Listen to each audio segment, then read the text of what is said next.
అనుకుంటాడనమాట. ఇదివరకు వచ్చేసి కట్టన్ మీద పనుకోవడానికి మస్తు కుస్తీలు పడేవాడు. ఇప్పుడు మంచిగా సెట్ చేసుకున్నాడు అనమాట.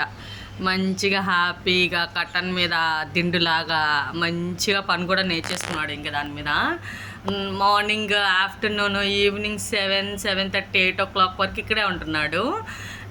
అవసరమైతే అవుటింగ్ వెళ్ళొస్తున్నాడు. లేదంటే సప్మని ఇంకా 8:30 అయిపోగానే దాని సీక్రెట్ ప్లేస్కి వెళ్ళిపోయి ఆ క్యాప్లో మస్తు నిద్రేస్తున్నాడు అనమాట.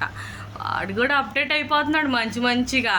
మనం పిలిచామంటే చాలా తక్కువని రెస్పాండ్ అవుతాడు. అరే బుయ్ రే బుయ్ ఏంట్రా ఒక కన్ను ఎట్లా వేసి ఇంకో కన్ను ఎట్లా వేసి వస్తున్నావు? ఇటు చూడరా రే, వస్తున్నా. నువ్వు నేను పిలవంగానే చూడవేంట్రా? చూడు బుబిగా, అరే చూడరా, చూడవా? అసలు చూడండి ఎంత స్టైల్గా అనుకున్నాడు వాడు, ఎంత కంఫర్ట్గా అనుకున్నాడు వాడు. సర్లేండి, మంచి నిద్రలో ఉన్నట్లున్నాడు. మరి మొత్తానికైతే పలకట్లా. ఈరోజు వాళ్ళ ఫ్రెండ్స్ ఎవరు కనిపించినట్లేరు.